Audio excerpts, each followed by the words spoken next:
O ministro do Supremo Tribunal Federal, Flávio Dino, Thaís, rebateu as críticas que a corte recebeu sobre as emendas parlamentares.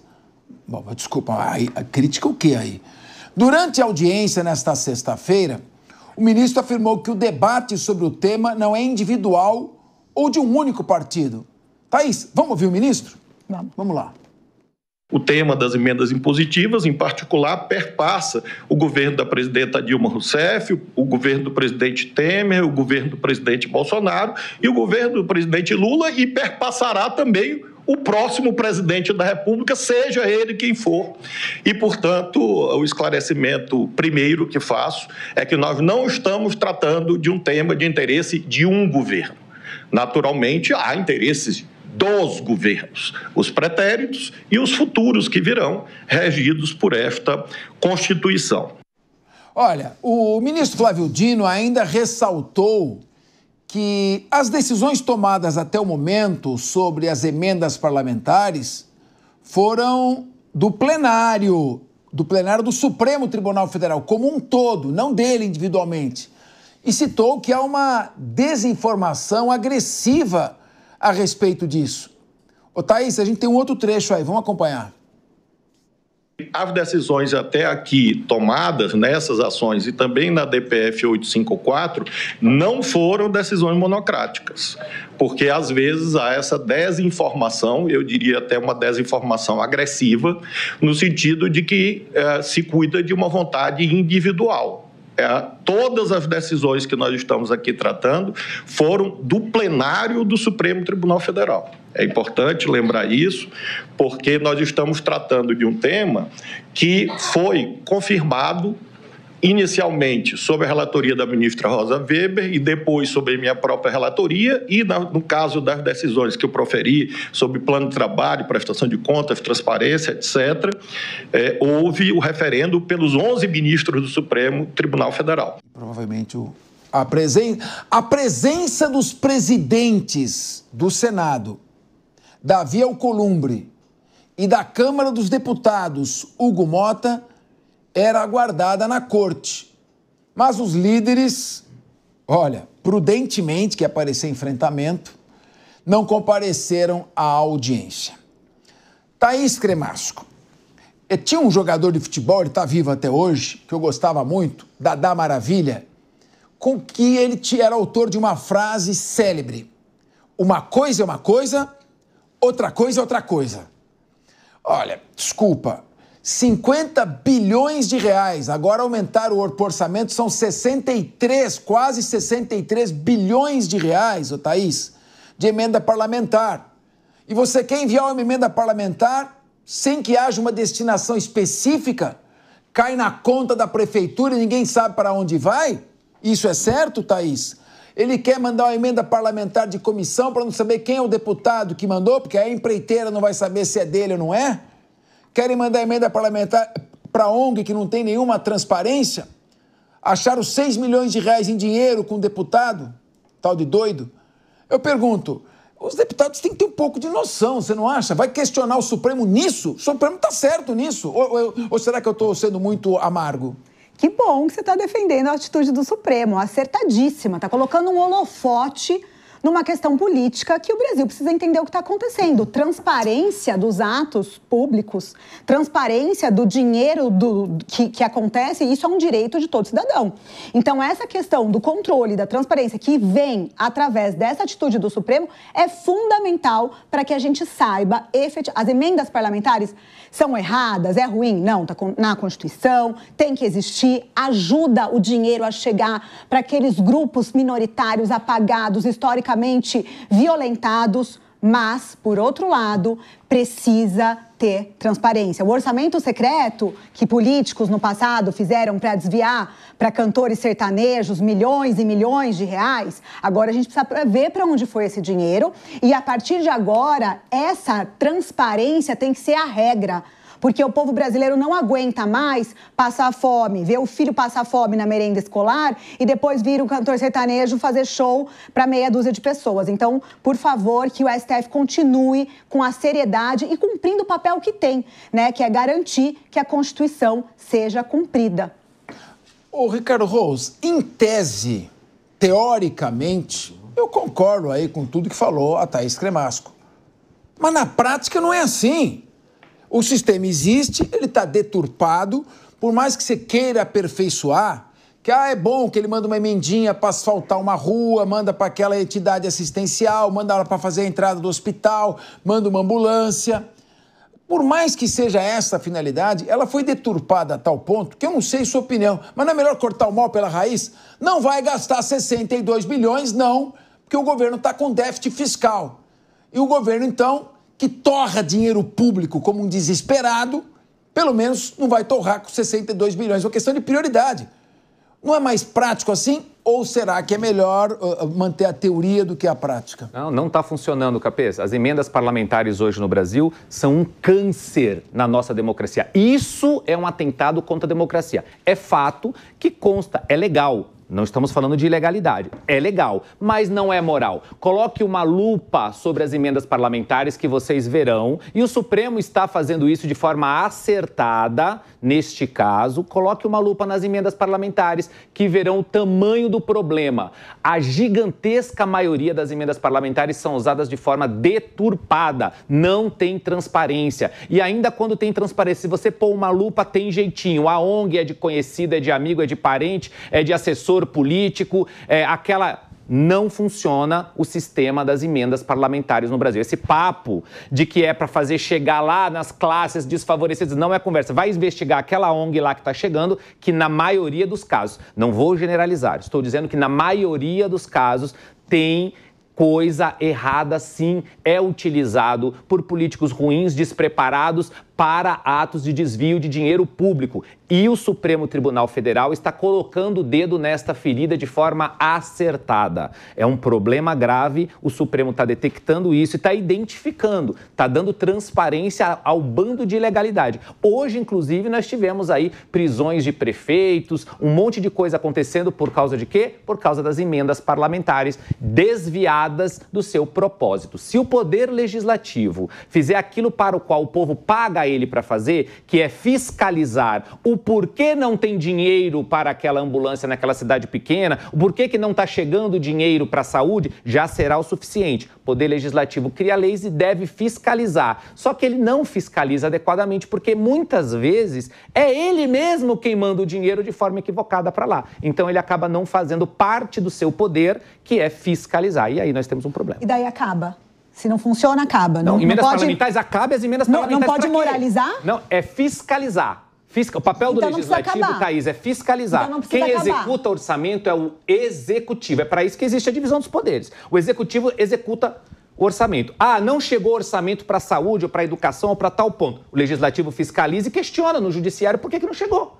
Assim, os três poderes funcionam junto. Agora, quando o Legislativo quer usurpar parte do poder do Executivo e ele mesmo, em nome da democracia, de fazer o dinheiro chegar nos grupelhos ligados a ele quer emendar e colocar o orçamento lá, dá esse problema. São 513, agora 531 serão no futuro, membros do Legislativo destinando emendas. Primeiro que o Executivo perde parte do seu poder. Esse é o problema. Você quer que a emenda acabe? É isso eu quero que, para mim, eu sou contra a emenda parlamentar. Por que não moralizar? Por que não fazer funcionar? Não está funcionando. Como vai fazer funcionar? Com transparência? Qual é a com investigação? Que é o que o Supremo está querendo fazer. Mas plataforma, está funcionando? Poderia começar a funcionar. Não, no Brasil não é assim, a gente não acredita nisso, não. Tem que ter uma coisa, Thaís, a criatividade de quem quer burlar o sistema, e não são tão poucos assim, é tão grande que a hora que você vai tentar fiscalizar, por mais que você queira, você não consegue. Eu acho que talvez uma solução, Diogo, o Rodolfo Marins, talvez uma solução intermediária, mas para aí precisa ter o presidente com autoridade, né? Sim. Suspender o pagamento das emendas parlamentares. Não suspenderam o aumento, os efeitos do decreto que aumentou o IOF? Não tem que manter o equilíbrio fiscal? Não tem que fazer corte? Então, põe a autoridade e corta as emendas. Mas vai ter retaliação. Faz parte de quem administra, mas líder é líder. Sim. Agora, os deputados não legislam. Onde é que está a reforma administrativa? Como é que fica a questão das verbas obrigatórias, vinculadas, carimbadas, que muitas vezes são desperdiçadas porque tem município que não tem onde gastar? Sim. Onde é que estão o fim dos subsídios tem que estudar porque tem muito subsídio, a vinculação do salário mínimo aos custos da Previdência. Por que não falam em reforma administrativa? Querem legislar ou querem ficar mandando emendinha para as áreas e fazer essa micropolítica? Eu queria te ouvir, se não era o caso, pelo menos a Thaís tem uma certa razão, porque em tese ela está certa, o Ricardo tem uma certa razão, porque na prática não está funcionando. Será que o meio termo seria suspender isso aí? Então, a Thaís, ela só peca quando ela tenta colocar de forma subjetiva aqui os sertanejos no governo Bolsonaro, né? Para quem entende de hermenêutica, sabe muito bem o que ela quis dizer, o que não é verdade. Ela não falou, né? Não, tudo bem. Ela não falou, né? Ela destilou um veneninho. Destilou, tem que lembrar esse veneno, mas vamos lá. As emendas parlamentares surgem na década de 80 e ganham força na Constituição de 88, ou seja, passaram já por 5 presidentes diferentes. E cada um desses 5 presidentes tiveram a sua competência para destinar ali aos seus parlamentares essa emenda parlamentar. Ou seja, se a emenda parlamentar está um escândalo, não é de hoje, não é do governo Bolsonaro, é desde quando ela surgiu, na verdade. Ganhou força muito mais nessa década aqui, do ano 2000 para cá. Por quê? Porque cada político foi se beneficiando disso. Aí é um grande problema do voto, porque hoje nós elegemos aquela pessoa, aquele deputado federal que mais se assemelha com aquilo que a gente acha certo, não sabendo de verdade qual que é a competência dele para assuntos como esses das emendas parlamentares. Existem ótimos políticos que fazem das emendas parlamentares o seu destino final, para qual ele foi de fato criado. Existem muitos outros deputados que pegam essas emendas parlamentares e não destinam para lugar nenhum. Por isso, o Flávio Dino teve que sair lá do STF e presidir essa campanha de transparência, que foi, inclusive, uma bandeira em 2022 do governo Lula, a transparência. E olha só, nós estamos na corrida para 2026 já, saindo para 2027 já, para a campanha de presidente, e essa transparência não está sendo bem apoiada, principalmente por políticos da parte da esquerda, que, entre outra hora, estão ali criticando o Flávio Dino por essa transparência. Se o governo levantou essa bandeira de transparência, por que raios estão discutindo com o Flávio Dino sobre isso? As emendas impositivas, as emendas positivas. Não interessa qual dos tipos das 6 emendas que existe será feita. O importante é saber para quem ela está indo, qual o destino final dessas emendas. E se tiver que acabar, aí eu fico pensando nos municípios, por exemplo, de Presidente Epitácio, que tem cerca de 30 mil habitantes, que precisa dessas emendas para ambulância, para escola, para tudo. Porque o dinheiro final do Brasil não chega nesses distritos. Cândido Mota, que é um lugar pequenininho, Assis, por exemplo, Paraguaçu Paulista, lugares que dependem exclusivamente dessas emendas parlamentares. E agora, com esse congelamento de 53 bilhões no momento, são 53 bilhões, e ontem a Gleisi Hoffmann, Capê, só para finalizar, falou que vão bloquear mais 10 bilhões, ou seja, chegando à bagatela de 43 milhões. Ou seja, o que virou essas emendas parlamentares, se não uma moeda de troca? Voltamos ao escambo da década de sei lá quando. Mas, quer falar, Ricardo? Por favor. Eu queria fazer só um complemento aqui, porque os municípios pequenos, Rodolfo, eles precisam de dinheiro. Eles não precisam de emendas parlamentares. Entenda, não, eles precisam de dinheiro. Na minha opinião, a gente precisava reestruturar tudo. Na minha opinião, é uma nova Constituição, novo pacto federativo, tem que mudar tudo. Mas isso é um pouco mais radical. Dando um passo para trás, eles precisam de dinheiro. Corta as emendas parlamentares, porque além da questão da possibilidade de corrupção com as emendas parlamentares, nós temos também a deturpação do processo eleitoral.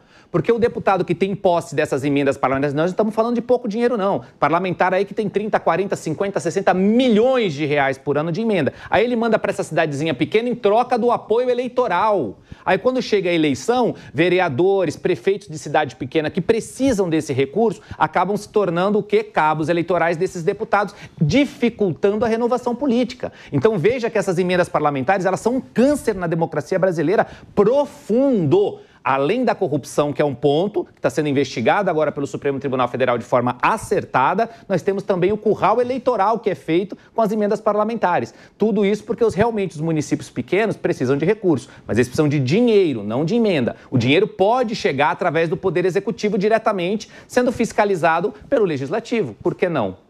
E olha só para deixar claro, como a Thaís citou aqui os sertanejos, eu quero citar aqui a ministra da Cultura, a Margarete Menezes, que levou 640 mil reais de verba pública. Dinheiro esse que era das emendas parlamentares. Ou seja, se ela citou os sertanejos, nós tivemos a festa no Carnaval pelo comando da ministra da Cultura, Margarete Menezes, com dinheiro público. É isso aí. Eu estava pedindo calma pro Guilherme Mendes naquela hora para esperar que o Rodolfo Maris ia fazer uma parte. Desculpa, apareci me dirigindo a ele. Agora, o meu querido Guilherme Mendes, o Ricardo Rous tirou a palavra da minha boca. Quem tem que administrar é o Executivo. De acordo com a Constituição, o Executivo cuida das coisas atuais, contemporâneas, ele administra o presente. O Legislativo legisla para o futuro. E o Judiciário julga fatos passados. Mas no Brasil parece, Guilherme, que está tudo misturado. O Legislativo está querendo administrar. O problema não é a emenda parlamentar, mas a prática das emendas parlamentares acabaram deturpando completamente o sistema. Então, o deputado ele tem primeiro que legislar, depois ele pensa em administrar. Você tem um legislativo que quer administrar, um judiciário que quer legislar e um executivo que não administra porque quer ficar negociando o tempo todo com o poder legislativo. Então, o sistema ele está um pouco disfuncional, ele está desorganizado. Eu pergunto a você, na linha do Ricardo Rous, não é melhor, então, que cada prefeito faça a lista das suas necessidades? Não é ele que foi eleito para administrar? O deputado quer mandar para a sua base eleitoral? É errado. O prefeito vê quais são as prioridades, entrega para a União libera a verba. Agora, eu pergunto para você, Guilherme Mendes, está certo o que está acontecendo? Pode isso, Guilherme? Não, Capê, sem dúvida que há uma disfuncionalidade, como você bem falou, e o problema está no exagero, propriamente, no meu entender, e não no Instituto. O que o Rodolfo falou é bem verdade. O Brasil é um país de dimensões continentais e é impossível o governo central e até mesmo o governo estadual, muitas vezes, conhecer as especificidades de cada município, as dificuldades. Quem conhece isso é o parlamentar, que visita suas bases, visita as cidades que o elegem. Por isso, alguns defendem a mudança do voto para o voto distrital, que é justamente essa ideia de aproximar o representante dos seus representados, dos eleitores. Então, usar o mecanismo da emenda parlamentar para destinar alguma verba para aqueles rincões que são totalmente desconhecidos e abandonados, isso eu acho que é sim uma política pública importante. Nesse sentido, eu estou alinhado com o que o Rodolfo disse. Por outro lado também, o que o Rose colocou é bem verdade. Há uma imoralidade flagrante, crescente, e isso, como o ministro Dino falou, não está atrelado a esse governo, isso vem desde que o Instituto foi criado, com tendência à maximização. De fato, os valores estão aumentando e os escândalos estão aumentando, porque me parece, aí, Capês, concordando com o terceiro ponto, que é o seu, que, de fato, as funções estão um pouco confusas. Talvez nunca o Congresso tenha tido uma sanha tão grande em sequestrar parte dos recursos da União como esse Congresso. Aquilo que você colocou, eu só vejo um problema. Se você tem lá na ponta um prefeito que não é alinhado ao grupo político ou não é do governo federal, será que as verbas, e aí eu não estou falando desse governo, estou falando de todos os governos, oposição e situação, será que os pedidos deles, as verbas seriam liberadas se isso estivesse exclusivamente concentrado no governo federal, Guilherme, naquele momento? Desculpa, Guilherme, acho que esse é um ponto. A Thaís Cremasco quer apoiar esse argumento, eu digo para você. Por isso a impositividade. Você está fazendo argumento a favor de um sistema doentio, ou seja, de um chefe de executivo. Eu trabalhei com um governador durante muito tempo, aliás, com 3 governadores. Eu nunca vi isso no estado de São Paulo. Sim. Por quê? Porque foi um estado, com todos os seus problemas, muito bem administrado, com todo respeito. Agora, se um líder, um chefe do executivo, faz esse tipo de discriminação, então ele não está preparado para gerir o país. E cabe aí onde é que está o Ministério Público, onde é que está a imprensa, onde é que está a oposição para fiscalizar e botar o dedo na ferida. Agora, você acha certo um parlamentar que manda emenda parlamentar para outro estado, sim, onde ele não tem voto? Onde ele não tem atuação? Isso Ou é um seja, absurdo, então, se você vai analisar pelo lado doentio patológico do sistema, o sistema de emendas cria muito mais patologias ou possibilidades de patologias do que um sistema em que o executivo administra. Sem contar que nós estamos com uma situação bem complicada fiscal. Podemos torrar 62 bi? Eu quero ouvir você com a observação já da Thaís Cremasco, que está pedindo a palavra. Não podemos. Você prossegue depois da Thaís Cremasco. Mas o Rose colocou aqui, uma coisa a ideia em tese, a outra coisa é o modelo que acontece na prática. Na prática, a gente vê muitas vezes determinadas lideranças não comparecendo até eventos em que está o presidente da República ou que está o governador. Quer dizer, o espírito público, que é exatamente isso que você está cobrando e você está correto, já foi abandonado há muito tempo.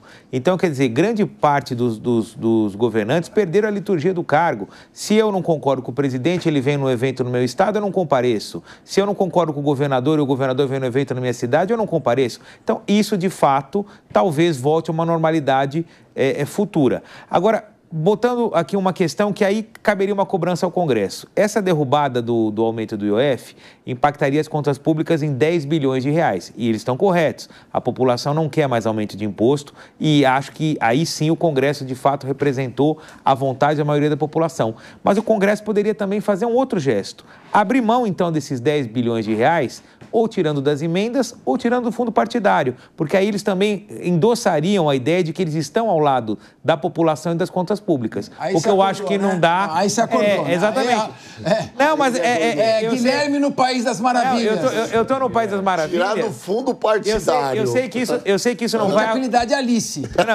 Eu sei que isso não vai acontecer, mas as pessoas em casa que festejaram a derrubada do veto do IOF, festejaram o veto do IOF, deveriam também cobrar dos seus representados isso. Então, bom, se é para arrumar as contas, faça a sua parte. Abra mão de 10 bilhões dos 62 das emendas, ou então abra mão de parte, não precisa nem ser tudo, do fundo partidário. Isso tudo já ajudaria bastante a reequilibrar as contas públicas. Ai meu Deus, estava demorando. Já estava demorando, a gente estava num clima pacífico, conversando legal, o Guilherme está calmo, está passando pano. Mas pronto, Rodolfo Maria e Ricardo Rose ficaram nervosos. Pode falar, Rodolfo, o que foi? É que ele esquece que quem é o cérebro pensante são os políticos. Ele fala de uma população. O Guilherme Mendes, de fato, está no País das Maravilhas. É impossível. Tira do fundo partidário. Isso tem que partir de quem? É lógico, dos próprios políticos, não de quem os colocou lá. A população quer uma resposta, porque não aguenta mais pagar imposto. E aí você falou uma coisa aqui que eu achei extremamente interessante. Porque, quando não é do meu apoio, eu não compareço. Quando não é não sei o que lá, eu também não vou na posse. Foi assim que foi com o Donald Trump, por exemplo. As relações com os Estados Unidos e do atual nosso governo é para lá de estremecida. Na posse do Donald Trump, o Lula também não foi. E o Lula é o nosso presidente. Por que não esteve lá? Então não acho nada de anormal o Hugo Mota não ter ido agora nessa audiência pública junto com o ministro para estar discutindo sobre esse assunto.